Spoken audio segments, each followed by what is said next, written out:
Rishabh and welcome back to my video. For this video, we are going to be continuing The Jungle Book, retold from the Rudyard Kipling original. And this is by Lisa Church, illustrated by Lucy Corvino. So we are going to be reading the 5th chapter, which is Letting in the Jungle. Letting in the Jungle. You will remember that after Mowgli laid Shere Khan's fur on the council rock, he told the Sinoi pack that from then on he would hunt in the jungle alone. The 4 children of mother and father wolf said they would hunt with him. But it is not easy to change your life in a minute, especially in the jungle. The first thing Mowgli did when the pack wandered off was to go to his home cave and sleep for a day and a night.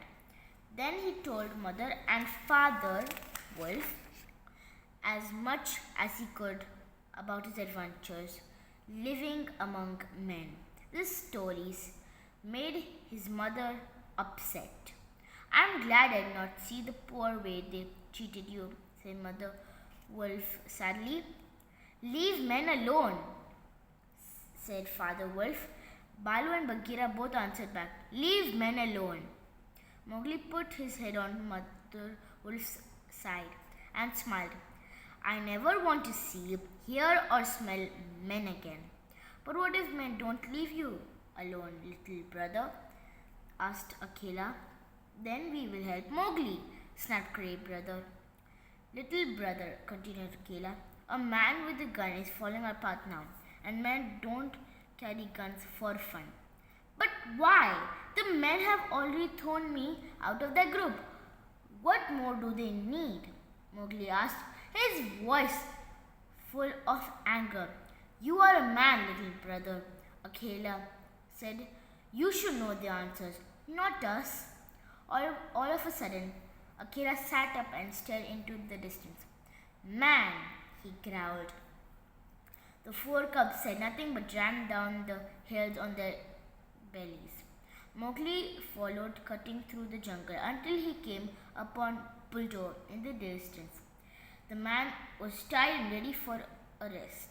A group of other men came down the path and joined him. The gathering of men talked for some time, and Buldeo made up stories of how he killed Shere Khan himself. He said Mowgli had turned into a wolf and killed one of Buldeo's buffalo. The villagers had declared Buldeo the bravest hunter and told him to go out and find Mowgli. While he did this, the village would keep Masua and her husband locked in their own hut so that they couldn't protect their son. I'm going to go back to the man pack," Mowgli said. "What about this group of men?" Grey Brother asked. "I don't want them at the village gates until it is dark," Mowgli answered. "Can you hold them here? We can lead them around in circles like goats," Grey Brother replied, laughing. "Don't do that," Mowgli said. "Just lead them on with a sweet song. Bagheera, go with them. When the night is over, meet me by the village. Grey Brother knows the place." The man cub left the group to go about their work. He had his own job to do. His first wish was to get Masua and her husband out of their hut. Mowgli didn't reach the village until it was almost dark, and he was angry at the actions of the men. Something jumped Mowgli's throat and he had to catch his breath. When he looked into the village, everyone had come in from the fields early. Instead of cooking their evening meal, they were gathering in a crowd, chattering and shouting. Mowgli crept around the outside wall of the village until he came to Masua's hut. He looked through the window into the room. There lay Masua tied up with a rope. She had a handkerchief tied around her mouth. She was breathing hard and groaning. Her husband was tied up as well. The front door of the hut was shut tight. 3 or 4 people were sitting with their backs to it, guarding the door. Mowgli knew that Bolto would be coming soon, with a mighty fine story to tell. He would have to work quickly. He crawled through a he crawled through a window and stooped over the man and woman to cut the ropes and handkerchiefs. Masua was half wild and with pain and fear. I knew you would come, she sobbed. Now I know you are my son. She hugged the boy hard. Until this time, Mowgli had been perfectly calm. Now he began to shake all over, and that surprised him greatly. Why are you tired? Mowgli asked the question he had been wanting for quite some time. For having you as our son, said the man softly. Look, we bleed. Mowgli looked at Masua's gritted his teeth when he saw the blood. Who did this to you? He demanded. I will get them for this. It was the work of the entire village, said Masua's husband. We aren't poor like many of the other villagers. Have money and cattle. We can't afford to give a young boy home, but they call us witches because we open the doors to you. I don't understand, said Mowgli. Let Masua tell the story. I gave you milk, don't you remember? Masua said in a quiet voice. Because you were my son, whom the tiger took, and because I loved you dearly. They said, I was the mother of a crazy child and therefore be punished. You are not crazy, the man said, but that will not help us. We can't stay here. What should we do? The road to the jungle is just over there, Mowgli said, pointing through the window. Your hands and feet are free. Go now. We don't know the jungle as you do, my son, Masua said, and I don't think I could walk far. The men would catch us and bring us back here anyway, her husband said. Mowgli thought out loud. I have no wish to harm the villagers, at least not right now, but I don't think you'll be safe here for very long.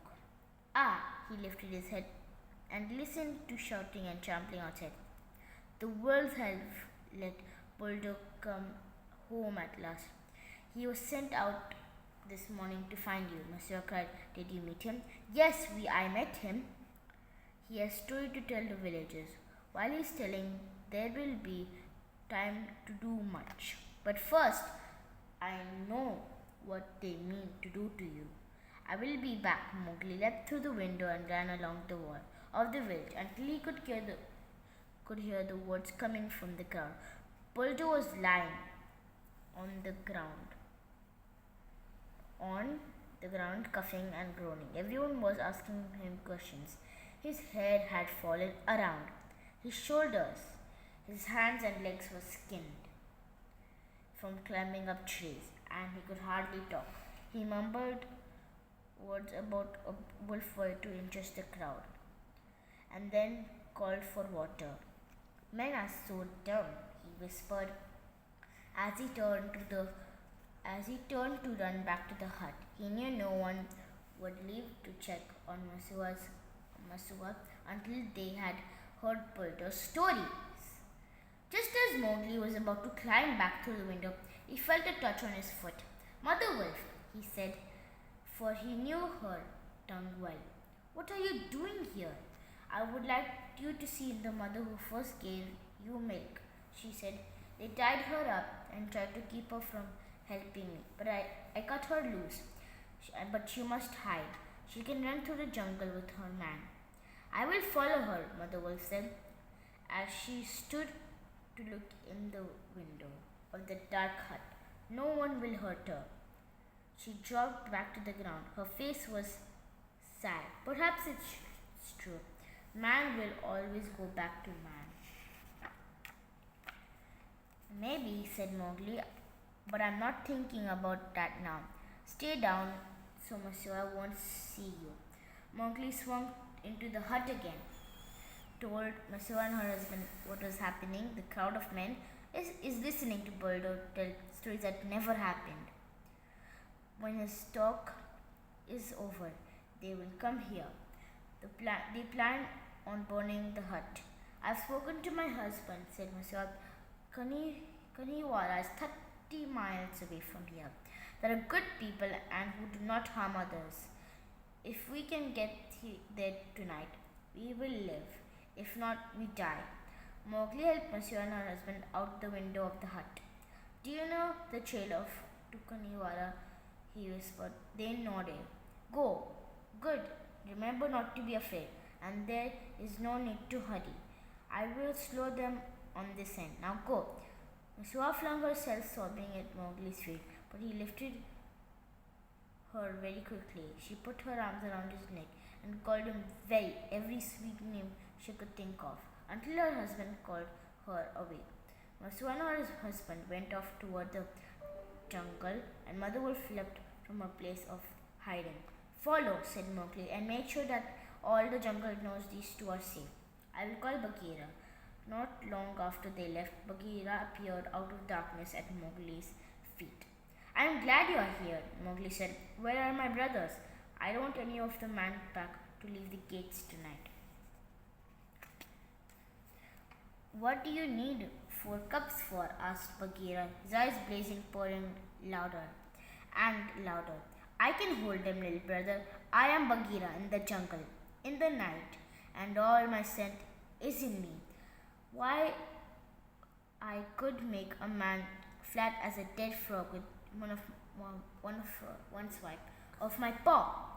Do it then, shouted Mowgli, his loud, mean tone, and made Bagheera come to a full stop. He sat back on his hind legs and began to shake. Mowgli stared at the panther's green eyes until the cat lowered his gaze to the ground. I'm sorry, Mowgli said. Tonight is a hard night for all of us.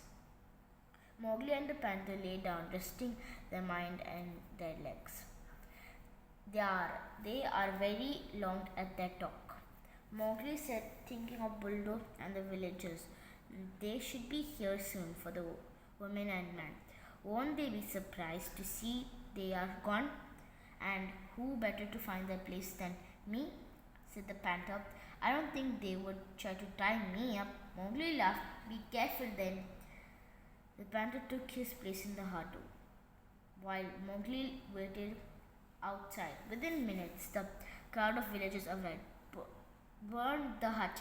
Burn the hut! They cried. The group pushed toward the door of the hut, tugging it until it came open. The light of the torches streamed into the room. There, stretched out of the bed, lay Bagheera, his paws crossed, dangling from the bed, black as the night. He yawned, showing his pink tongue against his sharp white teeth. In the next instant, Bagheera leapt out of the window. He stood at Mowgli's side, while a yelling, screaming group of men tumbled over one another in their panic to get away and safely back to their own huts. They will not come out again until daylight, said Bagheera quietly. Watch the village until then. I will sleep, said Mowgli to the panther. Mowgli fell asleep almost instantly across a rock in the jungle. He slept for hours, and when he woke, Bagheera was at his side. A newly killed buck lay at his feet. Mowgli used his knife to cut out the buck, then ate and drank. As the panther watched, the man and woman are safe and very near Kaniwara, Bagheera said. The village didn't wake until the sun was up high.